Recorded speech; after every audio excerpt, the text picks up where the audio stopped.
Llegando a usted con un mensaje de vida en Cristo, usted sintoniza el programa Vida Renovada, una presentación del Centro Cristiano Casa del Rey en la ciudad de Apopka, Florida, los Estados Unidos. Si usted vive en el área de Orlando, estamos ubicados al norte de Orlando, en el 750 Sur Roger Williams Road, Apopka, Florida 32712. En Casa del Rey Centro Cristiano, nos interesa su vida espiritual y la de su familia. Por eso le invitamos a visitarnos cada domingo a las 12 del mediodía o durante la semana en los grupos de hogar Casas de Oración. Llámenos ahora mismo para más información al teléfono 407-486-0634, 407-486-0634. O escríbanos a casadelreyiglesia@hotmail.com. Ahora quédese con nuestra sintonía para el mensaje de hoy, con su servidor, el pastor José Matamoros, y su esposa, la pastora Teresa Matamoros, en Vida Renovada.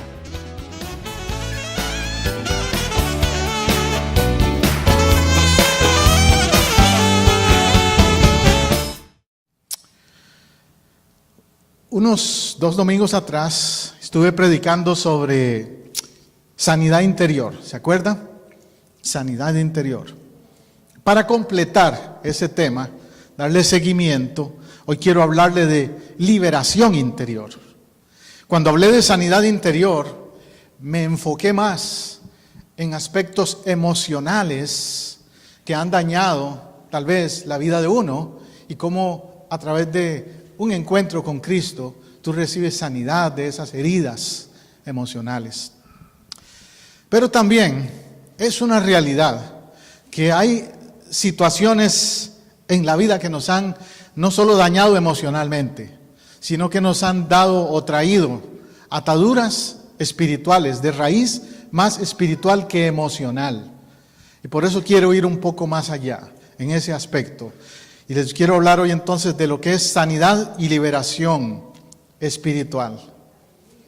Ya les mencioné que estuve escribiendo esta semana este artículo para esta revista y tiene que ver con eso. Cuando estaba preparando el artículo me puse a pensar. Los vicios, me pidieron escribir sobre el tema de los vicios. ¿Qué son vicios? ¿Qué definimos como un vicio? Y quizás pensamos en marihuana o en alcohol o heroína, pero hay muchas clases de vicios, más allá de esos. Y hay muchas clases de ataduras. Y hay una necesidad de liberarse de muchas ataduras que el enemigo ha puesto en nuestra vida. Y el único que lo hace es Cristo. El único que rompe vicios es Cristo. En estos lugares donde se da rehabilitación, por ejemplo, de adictos, hay 2 métodos en que lo hacen. Un método es darle metadona, precisamente metadona, ese es el método, darle metadona a los que son adictos de heroína, que es un sustituto de la droga, les da el mismo efecto y todo eso, y poco a poco van dejando la droga, pero eso es droga también, la metadona, es un químico. Hay otros ministerios como, ¿cómo se llama? Teen Challenge. Teen Challenge es un ministerio cristiano que trabaja con adictos y ellos no usan metadona. De hecho, ellos no han aceptado fondos del gobierno para trabajar en el programa porque el gobierno les exigiría usar la metadona y ellos no quieren. El método que usa Teen Challenge, ¿sabe cuál es? La oración. Como decía un amigo mío pentecostal, BOA, el método de la BOA. Biblia, oración y ayuno. Biblia, oración y ayuno, ese es el método. Entonces cuando en Teen Challenge llevan a alguien a romper vicio, le dicen, esa persona la encierran en un cuarto con un consejero que le va a estar ayudando, pero ahí lo que van a estar haciendo es orar y ayunar, y esa persona va a pasar por el proceso de desintoxicación, y eso es duro, bastante duro, especialmente en los casos de heroína, es bien difícil, pero lo va a pasar. Y ahí se va a revolcar y va a sudar y va a golpear y va a hacer de todo, pero también va a ser ministrado espiritualmente y va a suceder eso. Cristo va a romper las cadenas de esa persona. Y yo conozco ahora pastores que pasaron por el programa de Teen Challenge y son líderes ahora en la iglesia. Gloria a Dios por eso. Por eso hablo abiertamente de ellos. Les tengo un gran respeto al fundador también, al hermano David Wilkerson. Es un ministerio tremendo. ¿Cómo empiezan las ataduras? ¿De dónde vienen esas raíces? ¿Sabe? Dios nos creó libres. Y nos creó para que disfrutáramos una vida plena. Déjeme decir también, antes de seguir con esto, que tal vez usted está pensando, pero pastor, eso no se aplica a mí, yo no soy un drogadicto o un alcohólico. Pero te puedo decir que si tú haces un censo, una encuesta en todas las familias, incluyo la mía, todas las familias hemos sido afectados por alguien cercano que ha estado en esas ataduras. Si no ha sido yo, tú mismo o tú mismo, un familiar cercano. Un hijo, un primo, un tío, un hermano, un familiar cercano. Entonces lo que te voy a decir hoy te ayuda a ti, pero le ayuda a otros. Te ayuda a cómo entenderlos y cómo ayudarles, cómo ministrarles. Entonces te decía que Dios nos creó para que disfrutáramos una vida plena. Juan 10:10 dice, yo he venido para que tengan vida y vida en abundancia. Me encanta esa palabra, porque eso es como por decir así, la definición de Jesús de su propósito de por qué vino. Él no vino a fundar una religión. Él no dijo, yo he venido a fundar una nueva religión. No. Él dijo, yo he venido para que tengan vida y vida en abundancia. Es decir, una vida con significado. No puede haber vida con propósito, con significado, cuando es una vida atada a vicios, a malos hábitos. No puede. Es una vida triste. Entonces, aunque Jesús vino a darnos esa vida abundante, el adversario espiritual Satanás, desde que entró en antagonía con Dios, se propuso destruir ese plan de esa vida abundante que Dios tenía para nosotros. Se propuso dañarnos y llevarnos a ataduras y a prisiones de las que difícilmente podemos salir por nosotros mismos. En organizaciones como los Alcohólicos Anónimos y otras, cuando alguien viene a pedir ayuda, siempre le preguntan, ¿usted cree que usted es adicto? ¿Que tiene una adicción? Si la persona dice, no, mi esposa me mandó porque ella dice que yo estoy tomando mucho ahora, o mi suegra me dijo que viniera, o fulano, sutano, le van a decir, no, vuelva otro día. Vuelva cuando usted pueda admitir, reconocer que usted tiene una adicción. ¿Ves? Uno de los problemas serios del ser humano es a veces admitir su necesidad espiritual, admitir que necesita ayuda, admitir que no puede por sí mismo. En los Alcohólicos Anónimos tienen 12 pasos y uno de esos pasos, el primero es, Señor, yo reconozco que yo mismo no puedo cambiarme, que yo mismo no puedo dejar esta adicción y que necesito una ayuda de un ser supremo, dicen ellos. Pero admiten que hay un ser superior que es el único que puede quebrar esa cadena. Interesante eso, ¿verdad? Jesús vino a romper las cadenas. Entonces, Lucas 4:18 dice, yo he venido a dar libertad a los cautivos. ¿Qué más claro? Jesús dijo eso. Yo he venido a dar libertad a los cautivos. Y hay muchas formas de cautiverio. Como le digo, alcohol y drogas son solo 2 de ellas. Hay muchas más. Hoy voy a mencionar unas cuantas más. Pero reitero, el primer paso es desenmascararlo. Es decir, decirle, ya te identifiqué, ya sé quién eres, cómo operas, cómo trabajas en mi vida y no me vas a controlar más. Decirle eso al enemigo. ¿Usted ha llegado a entender eso? Que el enemigo espiritual hay que identificarlo porque se camufla, se viste de diferentes maneras, empieza a seducirte de diferentes maneras hasta llevarte a la atadura donde puedes llegar a caer. Y no podemos resignarnos a una condición de derrota, de opresión, de dominio, de control sobre las áreas de nuestra vida por esos vicios y ataduras. Ayer que escribí este artículo mencionaba cómo hay personas que eran profesionales, que algunos dirán esto de ataduras y vicios, eso le pasa a la gente maleducada, a la gente de bajo nivel económico, en los barrios estos, en los guetos, es donde hay eso, pero no. He escuchado experiencias y testimonios. De hecho, déjeme mencionar que yo trabajé 1 año con el condado Orange aquí en la ciudad, con un programa de adicciones. Yo sé de lo que estoy hablando por eso, no solo desde un punto de vista pastoral o teológico, también social. Y recuerdo que llegaban al programa con el que yo trabajé, con el estado aquí, con el condado más bien, llegaba gente de corbata, gente profesional, que la corte los mandó al programa.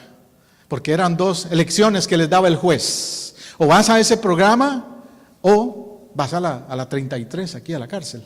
Entonces, claro, la mayoría decían, está bien, voy al programa. Pero llegaban y me decían, mire, esto lo podemos mantener como en confidencial. Que no quiero que se entere mucha gente de lo que está pasando conmigo, que me agarraron con esto, con el otro. Pero yo les decía, mira, tú tienes que admitirlo, reconocerlo, buscar ayuda. Es más, tienes que decirle a tu familia, no esconderlo, decirles para que te ayuden. Desenmascarar al enemigo de esas áreas. Abrir la puerta al Señor para que Él trabaje, pero sacar de tu corazón y de tu mente al que quiere mantenerte atado. ¿Dónde está la raíz de todo esto? Los sociólogos, los psicólogos te van a decir, las ataduras, los vicios, tienen su origen en familias disfuncionales o en problemas de la infancia y esto y que el otro. Y hay algo de eso, pero no necesariamente es siempre verdad. Porque ya te dije, muchos vienen de familias excelentes, de padres excelentes, hasta de familias de hijos e hijas de pastores. Vienen casos donde hay problemas de adicciones.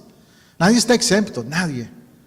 El problema real o la raíz es más espiritual, se llama pecado. Juan 8:34 nos habla de esa atadura espiritual que se llama pecado. Es cuando Jesús dice, si el Hijo os libertare, seréis verdaderamente libres. Pero le dice a los judíos, ustedes son del diablo porque pecan como el diablo quiere que pequen. Es decir, le están siguiendo el juego. La raíz es simple y llanamente pecado. La palabra es clara. Cuando alguien va a un consejero, muchas veces los consejeros usan términos más suaves. Mira, tú tienes que cambiar esos hábitos porque has caído en un error. Has cometido una falta social. Ok, puedes decirlo así si quieres, pero la palabra de Dios le da un nombre. Has pecado. Has pecado delante de Dios y delante de tu casa, delante de tu familia, delante de tus seres amados. Y el pecado nos impide avanzar. Proverbios 5:22 habla de que el que encubre sus pecados no prosperará. Pero el que los confiesa y se aparta, alcanzará misericordia. Ese es el principio bíblico. ¿Quieres ser libre de ataduras? Tienes que confesarlo y apartarte, las 2 cosas. Y apartarte no solo del pecado, sino de quienes les gusta pecar contigo. Por ejemplo, en estos programas de rehabilitación, un requisito que le piden, ya que mencioné Teen Challenge temprano, a las personas que van allí a pedir ayuda es, usted tiene que cortar con todas sus amistades, porque seguramente la mayoría están en lo mismo. Usted tiene que aceptar venir a este centro de rehabilitación y estar aquí 9 meses incomunicado. Durante 9 meses no puede usar el teléfono, no puede llamar hacia afuera ni nada. ¿Está de acuerdo? Muchos dicen, no, espérese, yo no pensaba que era así. Y no quieren. Pero es que un paso para liberarse es también alejarse de malas influencias, definitivamente. 1 Corintios 7:23 nos revela de que Jesucristo es el que nos ha libertado del pecado, que Él rompió esas cadenas. Entonces esos son los pasos, la raíz del pecado, el paso que dar de tu parte, admitirlo y confesarlo, y después mirar a Jesús, mirar al que tiene el poder para romper esas cadenas. Solo Cristo rompe las cadenas. Es necesario entonces permanecer en Cristo para no estar bajo la esclavitud del pecado. Romanos capítulo 6, todo ese contexto de Romanos capítulo 6, del 15 al 18. Déjeme ver si hago un espacio aquí porque este púlpito es un poco pequeño. Romanos 6, si lo sigue conmigo ahí, 15 al 18.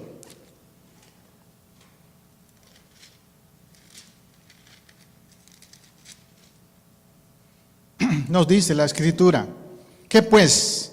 ¿Pecaremos porque no estamos bajo la ley, sino bajo la gracia? En ninguna manera. ¿No sabéis que si os sometéis a alguien como esclavos para obedecerle, ¿cómo qué? Como esclavos. Es interesante esa palabra. Ahora le voy a decir algo de ella. Sois esclavos de aquel a quien obedecéis, sea el pecado para muerte o sea la obediencia para justicia. Pero gracias a Dios que aunque erais, ¿ves? Tiempo pasado, erais esclavos del pecado, habéis obedecido de corazón a aquella forma de doctrina a la cual fuisteis entregados. Y versículo 18 es el clave aquí. Y libertados del pecado, vinisteis a ser siervos de justicia. Libertados, libre. ¡Aleluya! Soy libre. ¿Puedes decir eso? Gloria a Dios. Qué tremendo es poder declarar eso. Pero también ese pasaje nos habla de una etapa en la vida cuando fuimos esclavos. Y alguien dirá, no, pastor, eso de la esclavitud, eso era del siglo, qué sé yo, del siglo XV, cuando traían africanos a América, y que ese tipo de esclavitud es lo que está en la mente. Pero muchos no se dan cuenta que hay otras formas de esclavitud modernas, ataduras que el enemigo ha puesto en la vida de las personas, como los vicios a los que nos estamos refiriendo y actitudes que esclavizan al ser humano. La palabra esclavo en griego es doulos, doulos. Y tiene dos sentidos. Doulos quiere decir esclavo, pero también quiere decir sirviente, voluntario. En la época bíblica habían esclavos que los romanos los cogían de los lugares que ellos tomaban control de esos pueblos y los obligaban a servir a Roma y a pagarle impuestos a Roma. Y muchos de ellos lo hacían obligados, pero eran doulos, eran esclavos.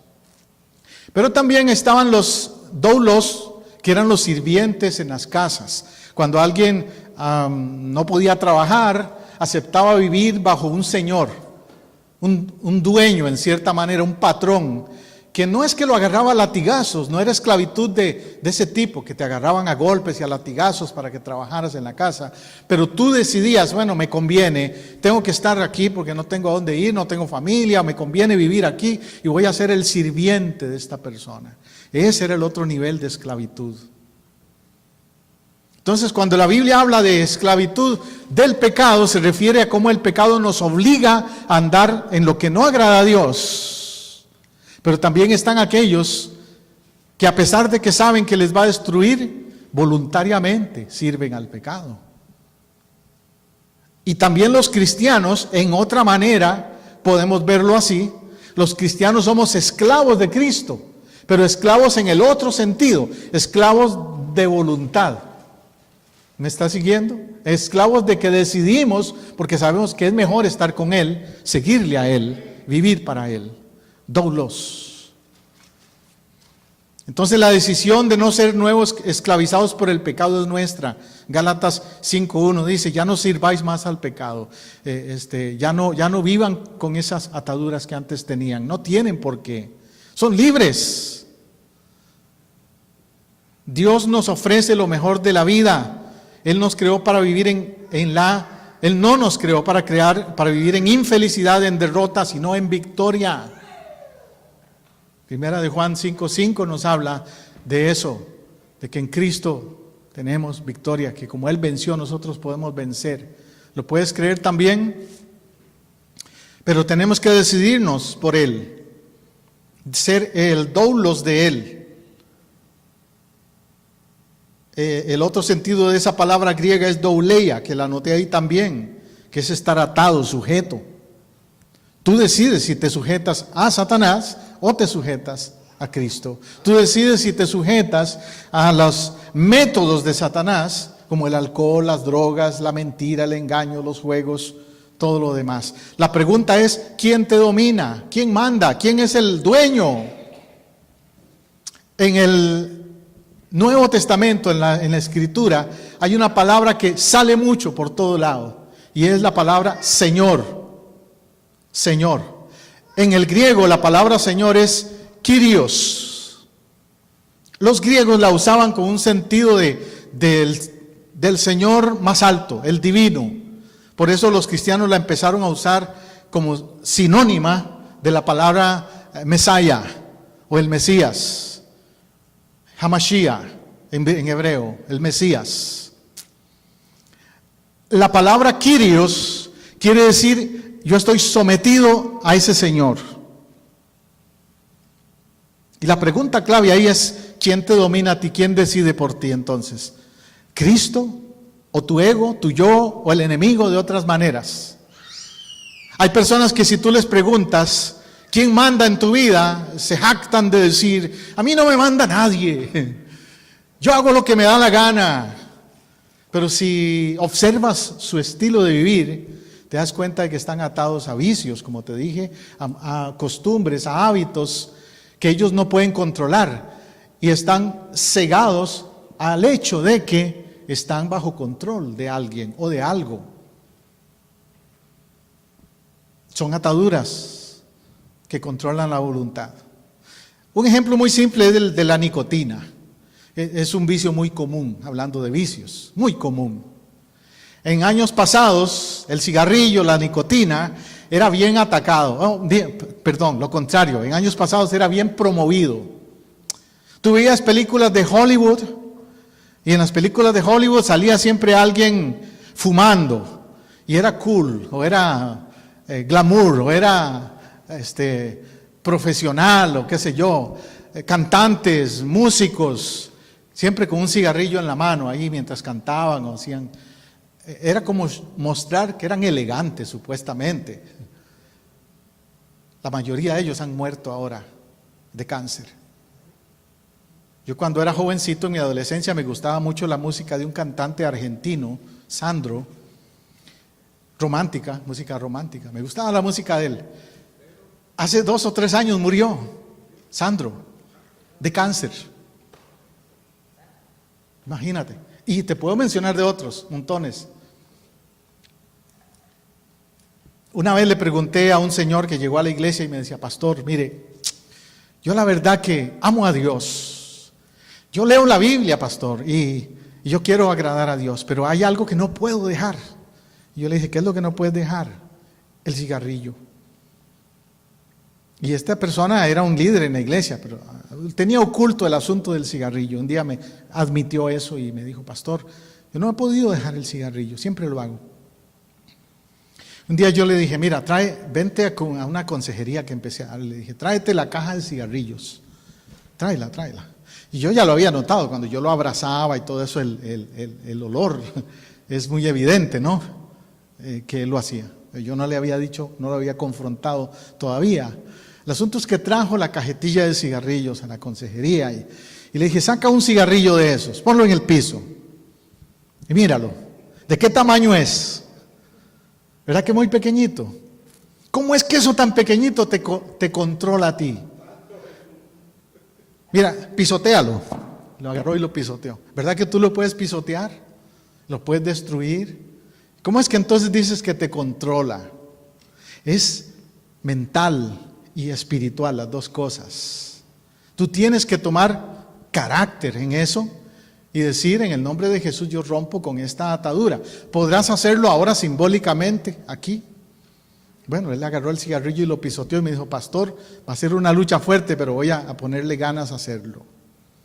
El domingo que siguió, en el culto, pasó al altar, sacó la cajetilla, todavía la andaba ahí. Me dice, pastor, la han dado toda la semana aquí en la bolsa, pero no he fumado. Pero la han dado en la bolsa toda la semana, luchando con eso. Pero hoy la traigo al altar. Aquí la pongo y la puso en el púlpito aquí, como hoy, en el altar aquí. Pastor, hasta hoy. Desde ahí en adelante ese varón nunca volvió a fumar, nunca más. La misma esposa me dio testimonio de eso, años después todavía. Y ya no olía más, de hecho, a cigarrillo. Ahora, eso es un ejemplo simple, por eso le llamo la anécdota del pequeño cigarrillo. Pero hay otras cosas más fuertes, más difíciles. Tú dirás, pastor, a mí no me predique eso, porque yo no fumo, ni tomo, pero hay ataduras de otras maneras, de otras causas, de otros estilos. Yo mencioné, por ejemplo, en los que estaba escribiendo esta semana sobre el hábito o el vicio de mentir. Puede haber que alguien que no fume, pero mentiroso o chismoso, y eso es peor a veces, ¿sabe? Se cuenta una anécdota una vez que se reunieron 3 o 4 hermanos y cristianos, y uno al otro le dice, mira, estaban reunidos orando y pidiéndose consejo, y le dice uno al otro, mira, yo confieso que yo tengo una lucha fuerte con el sexo opuesto todavía. Bueno, el otro dice, yo te confieso que todavía me echo mis cervecitas de vez en cuando. Sí, oren por mí por eso. Y le toca al tercero y dice, y yo les confieso que yo tengo una debilidad por el chisme terrible. Peligroso. ¿Ves cómo puede ser un hábito peligroso ese? Más que los otros dos quizás.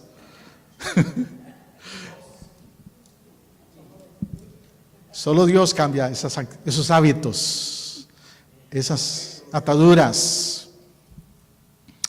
El Señor Jesús ya nos hizo libres. Una cosa importante que entender cuando uno declara libertad es que no es algo que tal vez, que puede que sí, que no, es apropiarse. La palabra es apropiarse de lo que Él hizo ya por ti en la cruz del Calvario. Colosenses capítulo 1, versículos 9 al 14, en el contexto ahí habla de ese tema. Por lo cual nosotros desde el día en que lo oímos, no cesamos de orar por vosotros y de pedir que seáis llenos del conocimiento, de la voluntad y la sabiduría y de la inteligencia espiritual.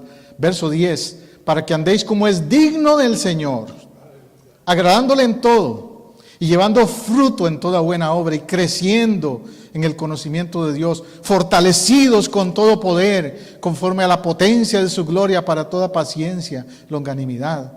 ¿Ves? El contexto habla de eso. Verso 13, el cual nos ha librado, tiempo pasado, pretérito pasado, el cual nos ha librado de la potestad de las tinieblas y trasladado al reino de su amado Hijo, en quien tenemos redención. La palabra redención es equivalente a liberación. Por su sangre, el perdón de pecados. Puedes aplicar a eso el perdón de los vicios. Cualquiera el vicio que sea que nos ha atado. Amén. No podemos pedirle al Señor Jesús que libre nuestra batalla contra Satanás y sus huestes, porque ya Él lo hizo. No le puedo decir, Señor, pelea contra el enemigo por mí. Lo que tengo que decir es, Señor, me apropio, recibo la victoria que ya tú hiciste. Ya Él venció en la cruz. Ya lo derrotó en la cruz del Calvario. El campo de batalla es más bien ahora en nuestra mente. Él trabaja a ese nivel para hacernos creer que todavía no hemos sido libres. Nos manipula en ese sentido. Entonces no podemos permitirle al enemigo tener lo que se llama derecho legal sobre nuestra vida. ¿Usted sabe lo que es derecho legal? Yo trabajo ahorita con un programa de personas que están con problemas de Alzheimer, con problemas de la memoria. Con eso trabajo mucho, con casos así. Y esas personas siempre tienen que darle a un familiar un derecho legal. Un power of attorney se llama, un derecho legal. Y al firmar ese documento, cuando empiezan a sentir que van a haber problemas con su memoria, dicen, yo no sé si en 2 o 3 años yo podré tomar decisiones por mí mismo. Le cedo el derecho legal a mi esposa, a un hijo, a quien sea, para que tome decisiones por mí. Eso se aplica a esto que estoy hablando. En lo espiritual hay personas que permiten al enemigo tomar derecho legal que no debería tomar en sus vidas. Cuando Cristo pagó en la cruz el precio de tu salvación y la mía, y por lo tanto el único que tiene derecho legal sobre mí es Cristo, porque me compró con sangre en la cruz del Calvario. Amén. Hay una palabra en griego que es exousia, que quiere decir autoridad, que muchas veces muchos cristianos no ejercen, no practican. Autoridad espiritual es el permiso o libertad de hacer las cosas como a uno le parezca, a nivel carnal, mundano, pero también puede ser la autoridad de regir, gobernar y de entrar en una intimidad con Dios que nos da una autoridad sobre las tinieblas. ¿Me oyó? La autoridad de poder decirle al enemigo no, de cerrarle puertas al enemigo, en mi vida, en mi casa, en mi familia. Eso es autoridad. Una vez un soldado romano vino a Jesús y le dijo, Señor, tengo un siervo enfermo, ¿tú puedes sanarlo? Jesús le dijo, sí.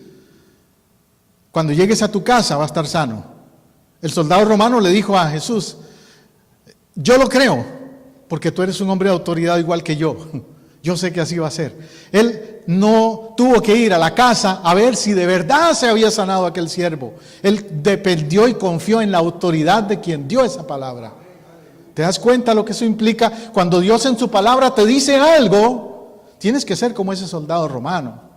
Es decir, el que lo dijo tiene autoridad y yo lo creo porque lo creo.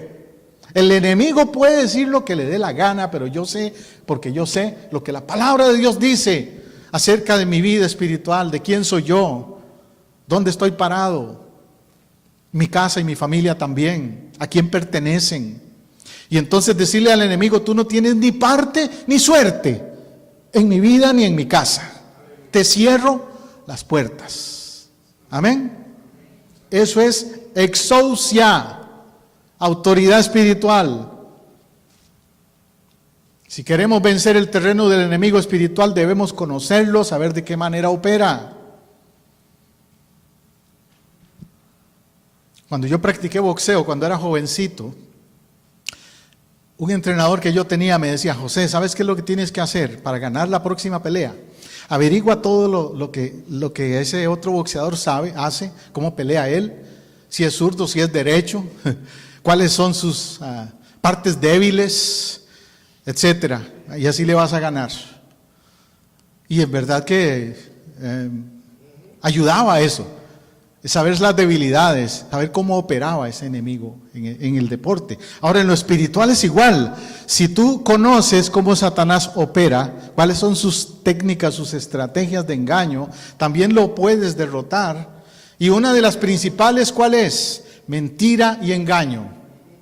Cuando te tira por ahí mentiras que alguien dice de ti o de tu familia o de tu casa, de cosas que no son ciertas, para tergiversar la verdad en nuestra mente, o mentiras de hacernos sentir que no valemos delante de Dios, que no hemos sido perdonados, que no hemos sido salvos, mentiras como esas también.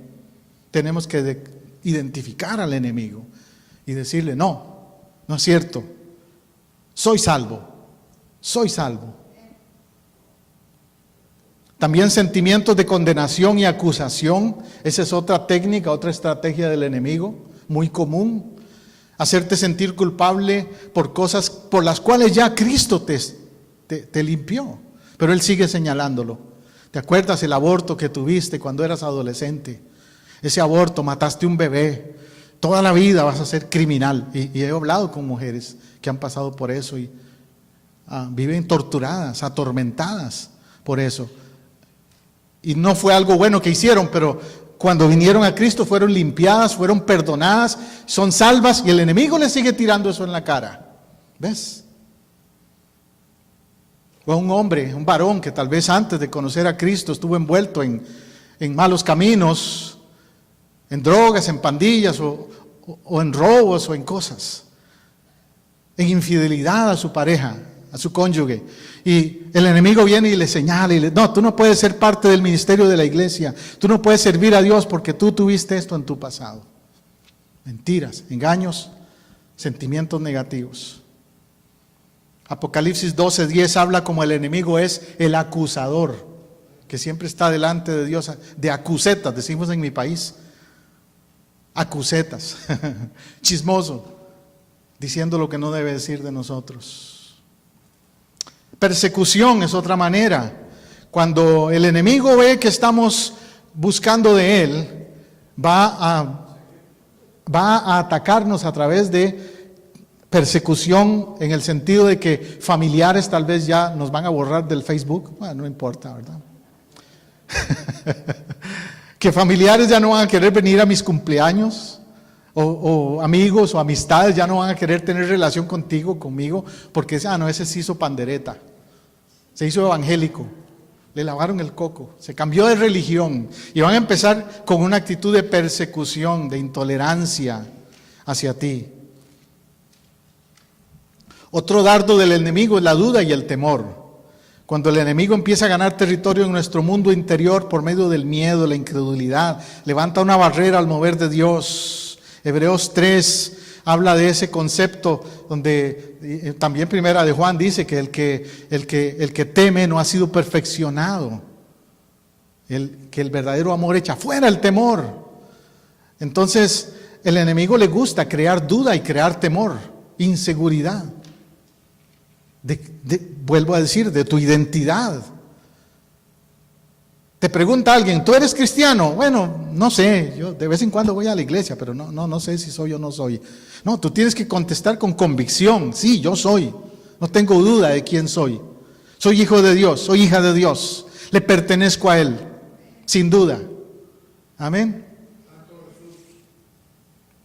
Cuando entres al cielo, cuando mueras, si alguien está muriendo y le preguntan, bueno, cuando yo fui capellán en hospitales, me preguntaba muchas veces la gente en las camas a punto de morir, pastor, ¿cómo sé yo que cuando mueran me van a dar bienvenida arriba? Y yo les decía siempre, bueno, cuando vayas arriba, cuando Dios te llame a su presencia, no tienes que decir, puedo entrar porque soy bautista, o porque soy católico, o testigo de Jehová. No. Puedo entrar porque soy buena gente. Tampoco. No. Tú vas a tener que decir, yo puedo entrar porque Cristo pagó el precio de mi salvación en la cruz del Calvario. Y yo he recibido ese don de Dios, ese regalo de Dios. Entonces no hay temor, no hay duda en ese sentido. El enemigo también tira dardos como una mente cautiva con pensamientos de maldad. 2 Corintios 10, Romanos 12, nos habla de ser transformados en nuestro pensamiento, renovados. Romanos 12, 2 dice, renovados en el espíritu de vuestra mente. Una área donde tenemos que trabajar constantemente es eso, la mente, limpiarla, sacar lo que no es de Dios, pensamientos que vienen de otras fuentes, tantas cosas que hemos archivado ahí, ¿no es cierto? El cerebro es como, en cierta manera, comparado con el hard drive de una computadora, la memoria de una computadora. De vez en cuando las computadoras se ponen lentas, porque les ha entrado algún virus o tienen demasiada información ahí. Y de vez en cuando hay que hacerle un clean up, limpiar esa computadora. Sacar datos, sacar información y sacar virus también que están dañando la computadora. Ahora imagínate, es un aparatito como este. Ahora imagínate tu mente, cómo el enemigo a través de tu vida le ha tirado virus espirituales negativos, pensamientos negativos. Te ha dañado la estima, te ha dañado tu valor propio, te ha dañado relaciones con otros. Y necesitamos limpiar eso y decirle al Señor, renuévame en mi mente, Romanos 12:2, renueva mi mente, saca todo aquello de mis pensamientos que no sea agradable a ti. Esos ataques a la mente tienen que desaparecer. ¿Cómo ser vencedores? ¿Qué hacer en este proceso de liberación espiritual? ¿Cuáles son los pasos? Bueno, ya hemos hablado uno clave: someter los pensamientos a Cristo, someter tu mente a Cristo, aún hasta tus sueños. Yo me acuerdo en una ocasión cuando yo estaba recién convertido, empezando en las cosas de Dios, que tenía algunos sueños feos. Y un día yo le dije a Dios: Dios, yo soy tuyo, yo te pertenezco, te he entregado mi vida. ¿Por qué vienen esos sueños feos? Toma control de mi mente aun cuando duermo. Quita esos sueños feos que están viniendo. Y sabe, sucedió. De pronto empecé a tener sueños diferentes, sueños positivos, sueños inclusive bonitos en el sentido de que estaba hablándole a otros de Dios, predicando, y en ese tiempo no era ni predicador. Y me soñé varias veces viéndome en un púlpito predicando. ¿Ves? El Señor cambió esas visiones negativas por cosas positivas. Entrégale tu mente, tus pensamientos. La palabra vencedor en el griego es hipernikao. Hipernikao. Del griego uper, que se traduce encima de i, nikao. En español es el verbo, o se convierte en conquistar, ser un conquistador. ¿Qué es un conquistador? ¿Se acuerda cuando los españoles llegaron a América? Les llamaron los conquistadores. ¿Por qué? Porque tomaban territorio y ponían una bandera ahí y decían: ahora esto es de España.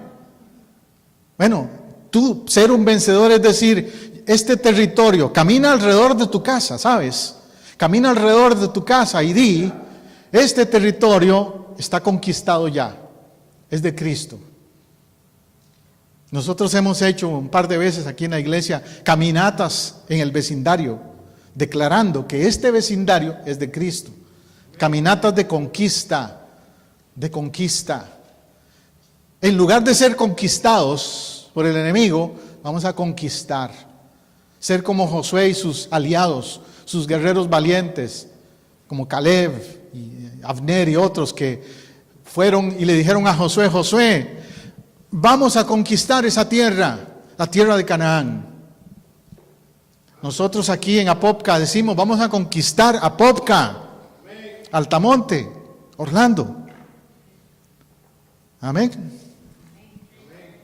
Entonces, un conquistador es alguien que tiene las condiciones para salir airoso, victorioso, no importan las circunstancias que aparentemente sean adversas, como estos que iban con Josué, ¿verdad? Que algunos vinieron diciéndole a Josué: Josué, no, ni te metas ahí, allá hay gigantes, allá hay gente difícil. Pero ellos dijeron, como Caleb: vamos a conquistar ese monte. Tú puedes decir: yo voy a conquistar las áreas de mi vida espiritual donde hasta ahora el enemigo las ha tenido en control. Amén. Otra cosa importante es la libertad de la voluntad. Un área clave en la teología. Ahora sí le voy a decir algo de teología. En la teología hay dos grandes movimientos: los que creen que el ser humano es como un títere manipulado por Dios, y los que creen que el ser humano tiene free will, libertad de elegir. En nuestra iglesia nosotros somos de los que creemos que el ser humano tiene libertad de elegir, para que sepa dónde estamos en nuestra teología. Dios respeta la libre determinación del individuo. Por eso es que a veces pasan cosas en la vida de la gente y algunos dicen: ¿por qué pasó? ¿Por qué Dios no lo detuvo? ¿Por qué? Porque Dios respeta la libre determinación de cada persona, de cada individuo.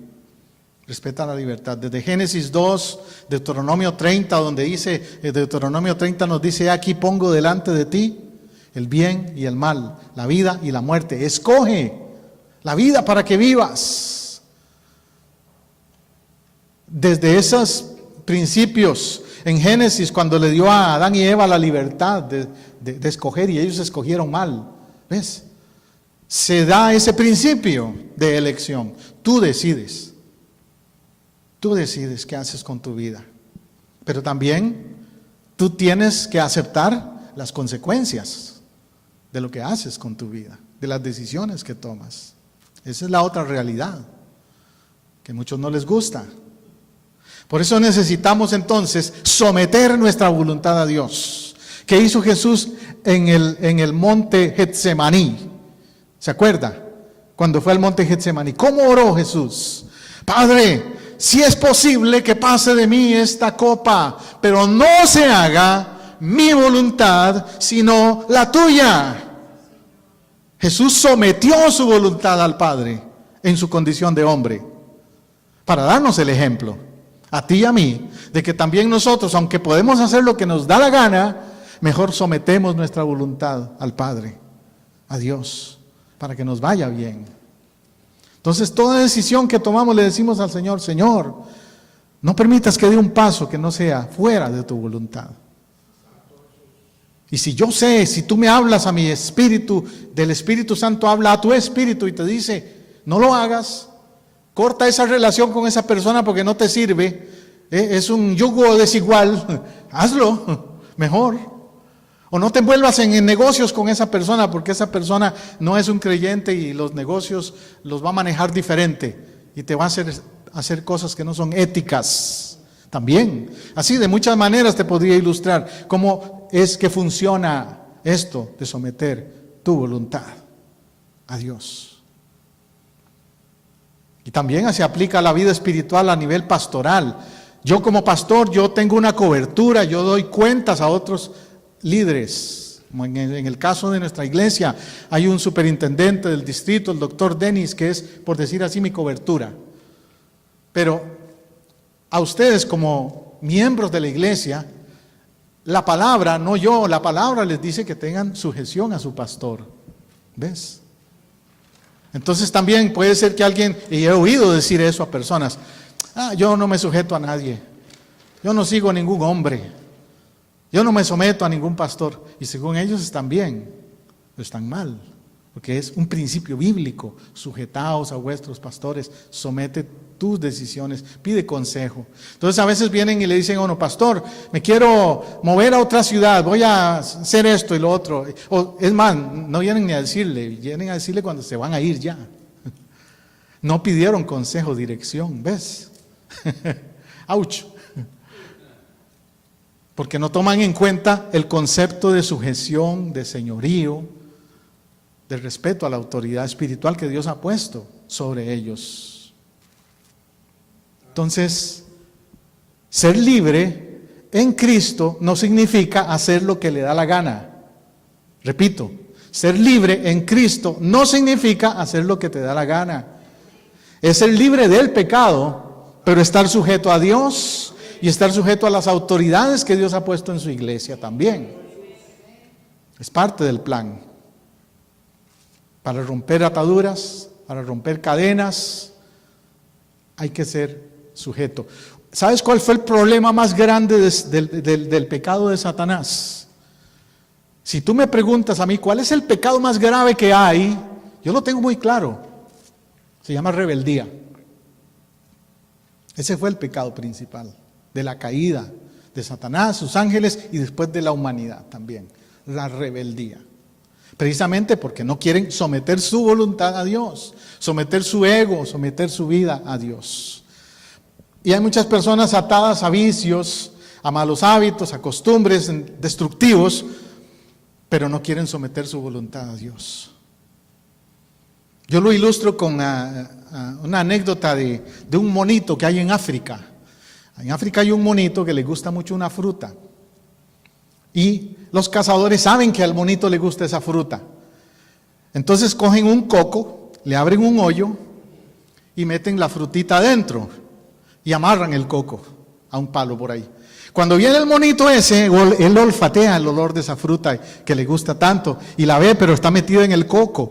Y solo cabe la manita del mono con el puño abierto para coger la fruta. Cuando él coge la fruta, no puede sacar la manita. Y es cuando viene viene el cazador y lo apunta con el rifle y lo va a matar. Y el monito está ahí viendo al cazador y viendo la fruta y no se decide. Suelto la fruta o me matan. Generalmente el mono tan adicto está, tan ligado está a la fruta esa, que dura mucho pensando en soltarla y el cazador lo mata. Es la trampa. Y espiritualmente, esto de romper ataduras es similar. Una persona sabe que la fruta equivalente a la trampa del monito, que la fruta del alcohol o de la droga o de la promiscuidad sexual o de la mentira o de cualquiera que sea el hábito negativo, destructivo que tiene, sabe que tiene que soltarlo, renunciar. Soltarlo quiere decir renunciar, dejarlo, quitarlo de su vida. Pero a veces no lo hacen, entonces el cazador viene y los mata, como Satanás viene y destruye. Por eso hemos sabido de casos de personas que mueren con una sobredosis, o mueren en una calle tirados, atropellados por un carro o algo así, porque andaban borrachos, o mueren en un accidente de tránsito por lo mismo, o son apresados por su avaricia, no solo drogas como eso, sino, como le digo, el engaño, la avaricia los lleva a esa destrucción también. Las relaciones de infidelidad también tienen que ver con eso. Hay ministerios que han sido destruidos por la infidelidad física y la infidelidad también oculta, porque hay vicios ocultos. Es un proceso que requiere tomar la decisión de ser libre. Con la ayuda de Dios lo podemos hacer. Los pasos: renuncie, rompa la atadura, reconózcala y renuncie y rómpala. Yo he hablado con personas, por ejemplo, cuando trabajaba con el condado en este asunto de consejería de adicciones, les preguntaba a algunos de estos que venían a las clases, les decía: mira, es probable que tú tengas por ahí en tu casa guardadas algunas cosas todavía, ¿cierto? ¿Quieres dejar esto de verdad? Vete a tu casa y haz una limpieza, saca todo aquello que tú sabes que está por ahí escondido. Y de verdad, la semana siguiente me traían de todo. Me traían esas pipas que usan para fumar marihuana, unas pipas que usan. Me traían música que era satánica, casi música bien mala en CDs.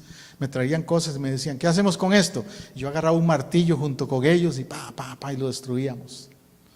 Porque era simbólico de renunciando a esa atadura.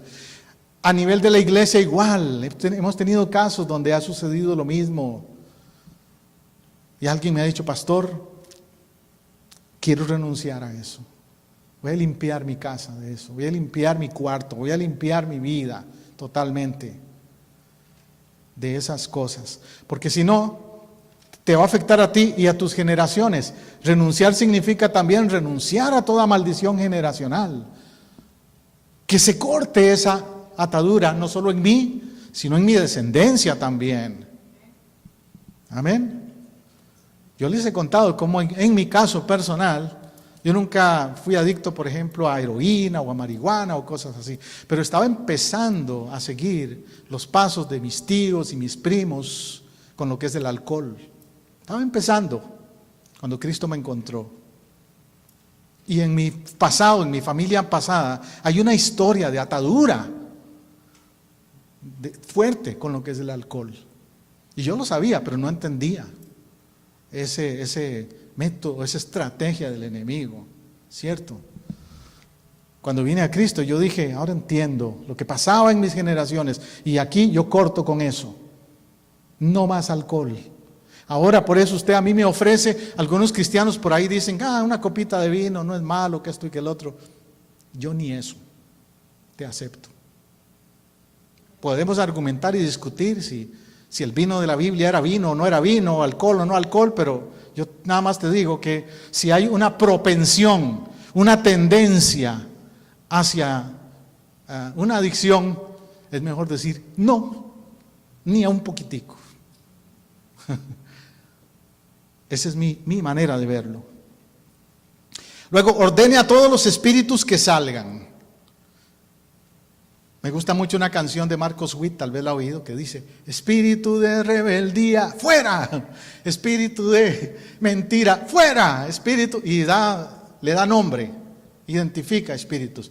Yo no sé usted, pero uno tiene que aprender a identificar cuáles son esos espíritus que han operado en mi casa, en mi vida, en mi familia, como cuando yo identifiqué el del alcohol, por ejemplo. ¿Ves? Es interesante, pero no sé si se lo voy a dar como un dato que le va a sonar interesante. La palabra droga tiene su origen en un dios griego, la palabra droga. Era un dios que se llamaba Drogos. Y ese era un dios que tenía que ver con las fiestas paganas donde se embriagaban hasta quedar en el piso. Y era el dios Drogos. Eran tan adictos los griegos al alcohol y a otras drogas, porque no crean que solo el alcohol se usaba en esa época, también ellos usaban muchas drogas naturales, plantas naturales que son equivalentes hoy día al opio, por ejemplo. El opio ya existía y es tan adictivo como la heroína. Y ellos lo tenían ahí para repartirlo, el opio, en sus fiestas. Y tenían en sus fiestas también vea si era tan tremendo el estilo de vivir depravado de los griegos y los romanos en esa época, que tenían siempre donde habían sus salones de fiestas, tenían como una pileta, un lavatorio cerca del lugar de la fiesta para que la gente fuera a vomitar ahí. Porque sabían que de hecho todo el mundo iba a darle por vomitar. Iba a terminar ahí, dejando sucio el lugar. Entonces, siempre tenían, donde había las fiestas, un lugar para ir a vomitar. Qué tristeza. ¿Cómo refleja eso? La depravación, la caída moral en que habían llegado. De hecho, se dice que el Imperio Romano no fue derrotado por Atila y los alemanes, los bárbaros. El Imperio Romano fue destruido por su propia depravación interna, por sus propias intrigas, su propia inmoralidad en la que cayeron, y eso les dividió y no estuvieron fuertes para enfrentar al enemigo que vino de fuera, Atila, los bárbaros. Solamente aprovecharon ellos solo aprovecharon la debilidad interna de Roma. Y el enemigo opera en nosotros igual. El enemigo sabe que cuando hay depravación interna en nosotros, es cuando nos puede atacar. Y aunque no tenga un ejército tan especialmente armado como era el de Atila, que eran bárbaros, pueden ganar la batalla. Entonces no dejemos que ningún espíritu tome nido o se ponga cómodo, toma control en ninguna área de mi vida. Amén. Confiese a Jesucristo como Señor y Salvador. Ese es el otro paso. Empecé cuando mencioné este término de Señor, que los griegos tenían un alto sentido de respeto cuando alguien les decía el Kyrios, el Kurios o Kyrios, porque eso quería decir el Dios más alto, el Señor de todo. Y cuando a un griego le decía, usted tiene que confesar a Jesús como el Kyrios, le estaban diciendo, usted tiene que confesar a Jesús como la autoridad mayor en la vida suya. Que no haya nadie ni nada por debajo de Él. Y un paso importante entonces para que usted tenga salvación y liberación es que no haya nadie ni nada que esté por encima de Cristo en su vida. Y déjame hacerte esa pregunta. Si tu esposa te dice, si se haces cristiano te dejo, ¿a quién prefieres? Si tus padres te dicen, si te haces cristiano te desheredamos, ¿a quién prefieres? Ahí se da uno cuenta quién es el Kyrios, quién es el Señor. La palabra de Dios, por ejemplo, habla del matrimonio, de estar sujetos los unos a los otros, ¿cierto? Pero Efesios 5:20 y 5:21, ese contexto de Efesios 5 dice, someteos unos a otros en el temor de Dios. La primera sujeción es a Dios. Entonces, si un cónyuge le pide al otro hacer algo que va contra la sujeción de Dios, ya pierde el derecho de pedir sujeción. ¿Comprende ese principio? Entonces, confesar a Jesucristo como Señor y Salvador, es decir, Él está encima de todo y de todos. Él es el número uno en mi vida.